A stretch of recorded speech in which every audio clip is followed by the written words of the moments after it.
আমরা ওই আইনি ভিত্তিক ছাড়া এবং অর্ডারের ব্যাপারে নিশ্চয়তা ছাড়া আমরা যদি সনদে স্বাক্ষর করি সেটা মূল্যহীন হবে। ফলে আমাদের সদস্য সচিব যেমনটা বললেন যে আমরা বিষয়টা নিশ্চিত না হওয়া পর্যন্ত এখানে আমরা নিজেরা অংশীদার হব না। জুলাই সনদ স্বাক্ষরের একটি অনুষ্ঠানের কথা সরকারের পক্ষ থেকে বলা হয়েছে আগামীকাল, যে পুরো প্রক্রিয়ায় জাতীয় ঐক্যমত্য কমিশনের প্রক্রিয়ায় জাতীয় নাগরিক পার্টির প্রথম থেকেই এমনকি এই রাজনৈতিক দল প্রতিষ্ঠার আগে থেকেই আমাদের সক্রিয় অংশগ্রহণ ছিল এবং গণ অভ্যুত্থানে আমাদের যে দাবি ছিল যে ফ্যাসিবাদী কাঠামোর বিলোপ, গণ অভ্যুত্থান শুধুমাত্র একটা রেজিম চেঞ্জের জন্যই, সরকার পরিবর্তনের জন্যই হয়নি, বরং একটি ফ্যাসিবাদী কাঠামোর সংস্কারের মধ্য দিয়ে একটি গণতান্ত্রিক রাষ্ট্র প্রতিষ্ঠার জন্য সেই অভিপ্রায় থেকে জনগণ রাজপথে নেমেছিল। সেই সূত্র ধরে কিন্তু আমরা বলেছি নতুন বাংলাদেশের কথা এবং সংস্কারের কথা, অর্থাৎ এই গণঅভ্যুত্থান পরবর্তী সংস্কারের দাবিটা কিন্তু এসেছে সেই জায়গা থেকে। ফলে আমরা যারা গণঅভ্যুত্থানে অংশগ্রহণ করেছিলাম এবং পরবর্তী সময়ে জাতীয় নাগরিক কমিটি, বৈষম্যবিরোধী ছাত্র আন্দোলন এবং জাতীয় নাগরিক পার্টি, আমরা এই পুরো প্রক্রিয়ার সাথে সবসময় ওতপ্রোতভাবে জড়িত ছিলাম।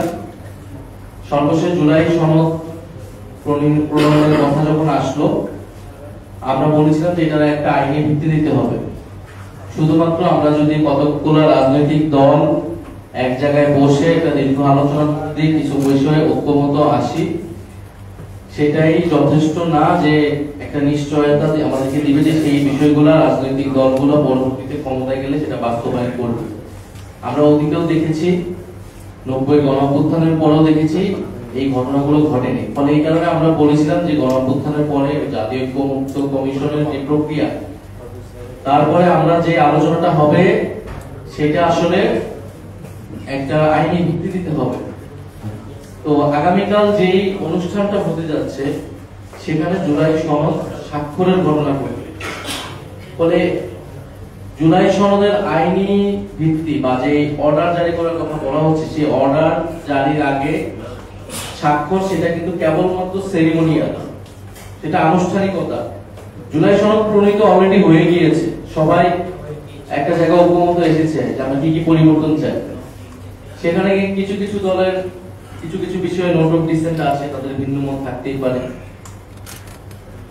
এবং আমাদেরও সেখানে একটা দাবি ছিল যে নোট অফ ডিসেন্ট থাকলে ডকুমেন্টেশনের জন্য কিন্তু গণভোটে পুরো সামগ্রিক বিষয়টাই যাবে।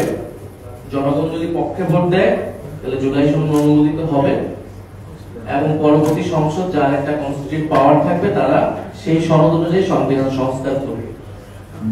ফলে পুরো প্রক্রিয়ার মূল জায়গাটা থাকবে অর্ডার, যে অর্ডারের ভিত্তিতে, যে সাংবিধানিক আদেশের ভিত্তিতে এই গণভোট হবে এবং পুরো প্রক্রিয়া আগাবে।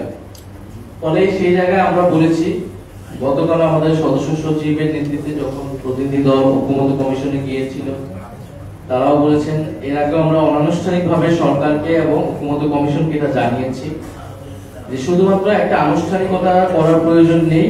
আমরা যেটা দেখেছি ঘোষণাপত্রের সময়, জুলাই ঘোষণাপত্রেও কিন্তু আমাদের দাবি ছিল এখানে একটা আইনি ভিত্তি থাকবে, সেটা হয়নি। জুলাই ঘোষণাপত্রের যে টেক্সট, সেই টেক্সট নিয়ে কিন্তু এক ধরনের প্রতারণা করা হয়েছে।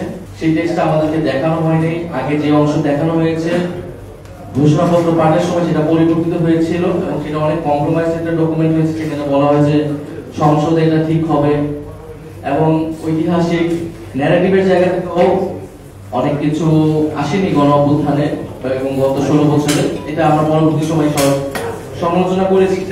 ফলে আমরা আরেকটা এরকম ঘটনার সাক্ষী হতে চাই না যেটা আসলে কোনো মিনিং নাই।